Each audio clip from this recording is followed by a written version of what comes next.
салом дӯстон, имрӯз мо дар таърихи пирамидаи Хеопс суҳбат мекунем. ин пирамидаро барои он Хеопс меноманд ки бо фармони фиръавн бо номи Хеопс сохта шудааст. ин пирамида дар 7 мӯъҷизаи дунёӣ дохил мешавад ки то имрӯз боқӣ мондааст. пирамидаи Хеопс тақрибан 4 миллион тонн вазн, 146 метр баландӣ ва 4500 сол мешавад ки вуҷуд дорад.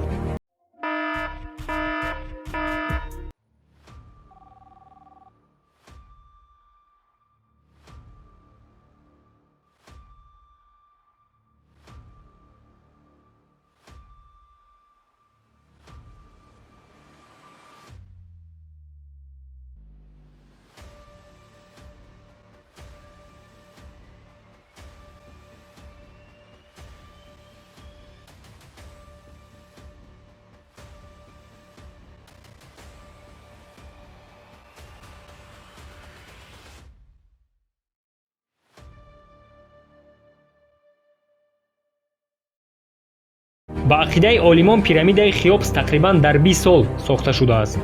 айни замон тамоми инсоният як савол медиҳад: чӣ хел ва чӣ гуна 4500 сол пеш ки ягон техника вуҷуд надошт, дар давоми 20 сол ин пирамидаро сохтанд? чунки агар сохтмони ин пирамидаро ҳисоб кунӣ, як санг ки зиёда аз 2 тонн вазн дорад, бардоштан, кашидан ва мондани ин санг ба 6 дақиқа рост меояд ва чунин санги вазнин зиёда аз 2 миллион дона монда шудааст. агар мондани ин санг аз 6 дақиқа зиёд вақт мегирифт, сохтмончиён дар давоми 20 сол ин сохтмонро тамом карда наметавонистанд. акнун шумо тасаввур кунед, якчанд сол пеш сохтмончиёни асри 21 бо доштани кран, экскаватор ва тамоми техникаҳои замонавӣ дар давоми 5 сол шакли хурди пирамидаро сохтанд, ки дар ин сохтмон 2000 блок монда шуд. вазни ҳар як кадомаш 1 тоннро ташкил медод. дӯстони азиз, шумо фарқиятро бинед. 2000 блок, вазни ҳар кадомаш 1 тонн дар давоми 5 сол дар асри 21 бо тамоми техникаҳои ёрирасон сохта шуд. ва пирамидаи Хеопс бошад 2 миллион блок, вазни ҳар кадомаш 2 тонн дар давоми 20 сол 4500 сол пеш бе ягон техникаи ёрирасон сохта шудааст. ҳамаи ин сангҳои вазнин бо банд ба боло бардошта мешуд. барои чӣ олимон бо боварӣ мегӯянд ки пирамидаи Хеопс дар давоми 20 сол сохта шудааст? барои он ки дар девори як ҳуҷра ки дар даруни пирамида қарор дорад, бо кандакорӣ навишта шуда буд: пирамидаи Хеопс дар давоми 20 сол сохта шудааст. ва боз худи фиръавн Хеопс 20 сол ҳукмронӣ кардааст. ногуфта намонад ки ҳуҷрае барои фиръавн дар даруни пирамида сохта шуда буд. ин ҳуҷра дар баландии 67 метр қарор дорад. дар даруни ин ҳуҷра санге ҳаст ки вазнаш 70 тоннро ташкил медиҳад. чӣ гуна сохтмончиёни пирамида ин сангро, ки 70 тонн вазн дорад, ба баландии 67 метр бардоштаанд? ин саволе ҳаст ки то ҳол беҷавоб мондааст. чунки дар замони мо, яъне дар асри 21, бардоштани чунин вазн ба чунин баландӣ қариб ки номумкин аст. аз сохтани пирамида 4500 сол гузаштааст. дар ин муддат даҳҳо бор заминларзаҳое ба вуҷуд омаданд, ки бисёр шаҳрҳои калонро ба хок яксон кардааст. лекин ягон санги пирамида ҳатто ба ягон миллиметр наҷунбидааст. бар зами ин ҳамаи сангҳо бе ягон семент болои ҳам монда шудааст. ба он дараҷа босифат ва хуб монда шудааст, ки ҳатто лезва дар байни сангҳо намедарояд. олимон чандин борҳо шакли хурди пирамидаро сохтанд, аммо дар муддати 2-3 сол пирамидаи сохтаи онҳо вайрон шуда ба хок яксон шуд. пирамидаи аслӣ бошад дар давоми 4500 сол ҳатто ягон сангаш беҷо нашудааст.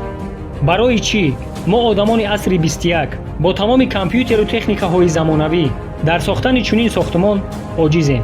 бисёри одамон ақида доранд ки ин пирамидаро инсон насохтааст ва ин муаммо аз тарафи махлуқони дигар сайёра сохта шудааст.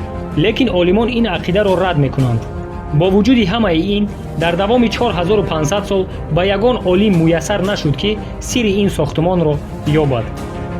соли 1998 як археологи франсуз барои ёфтани сирри сохтмони пирамида даст мезанад ва 10 соли ҳаёти худро барои ёфтани ин сирр сарф мекунад. баъди кофтукоби тӯлонӣ яке аз сиррҳои сохтмонро меёбад. ба ақидаи ин олим пирамида аз дарун сохта шудааст.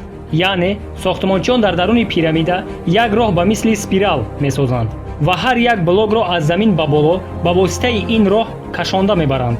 ин ақидаро дигар олимон хостанд тасдиқ кунанд ва боз равон мешаванд ба сӯи пирамида. аз даруни пирамида даромада мебинанд ки дар ҳақиқат роҳ ба мисли спирал дар дарун вуҷуд дорад ва боз асбобҳоеро ёфт мекунанд ки бо воситаи он сангҳои вазнин ба боло кашонда мешуд. ман намедонам бо забони тоҷикӣ ин асбобро чӣ ном мегиранд, лекин бо забони русӣ саласка мегӯянд. бародарон, касе медонад дар забони тоҷикӣ ин асбоб чӣ ном дорад, дар комментария нависад. ба ақидаи археологҳо сохтмончиёни пирамида блоки вазнинро ки 2 тонн вазн дорад дар болои саласка мемонданд ва дар болои роҳ равған рехта мекашонданд. бисёртар ҳаракат мекарданд ки аввал блокҳои қисми беруниро гузоранд. ба ҳамин хотир қисми берунии пирамида бисёр ҳамвор ба назар мерасад. ин ҳамаи далелҳое ҳастанд ки олимон давоми 4500 сол меҷустанд ва тамоми ҳаракату ҷустуҷӯи олимон ҳамин қадар натиҷа додааст. лекин ҳастанд муаммоҳое ки олимон то ҳол ҷавоб дода наметавонанд. мисол, санге ки дар ҳуҷраи фиръавн гузошта шудааст. боз як бори дигар такрор мекунам ки ин санг 70 тонн вазн дорад ва ба баландии 67 метр бардошта монда шудааст. чунин санг дар даруни пирамида яктонест. чӣ гуна ин санги вазнин ба чунин баландӣ бардошта шудааст? ин муаммо аст. боз як муаммои дигар ин ҳайкали фиръавн Рамзес мебошад. фиръавн Рамзес писари фиръавн Сети ки баъди фиръавн Хеопс ҳукмронӣ кардааст. ҳайкали ин фиръавн дар наздикии пирамида қарор дошта 14 метр баландӣ дорад. агар ба ҳайкали фиръавн Рамзес нигоҳ кунем, ягон чизи ғайриоддиро намебинем. лекин аз тарафи профессионалӣ нигоҳ кунӣ, ин ҳайкал бисёр ба дараҷаи олӣ сохта шудааст.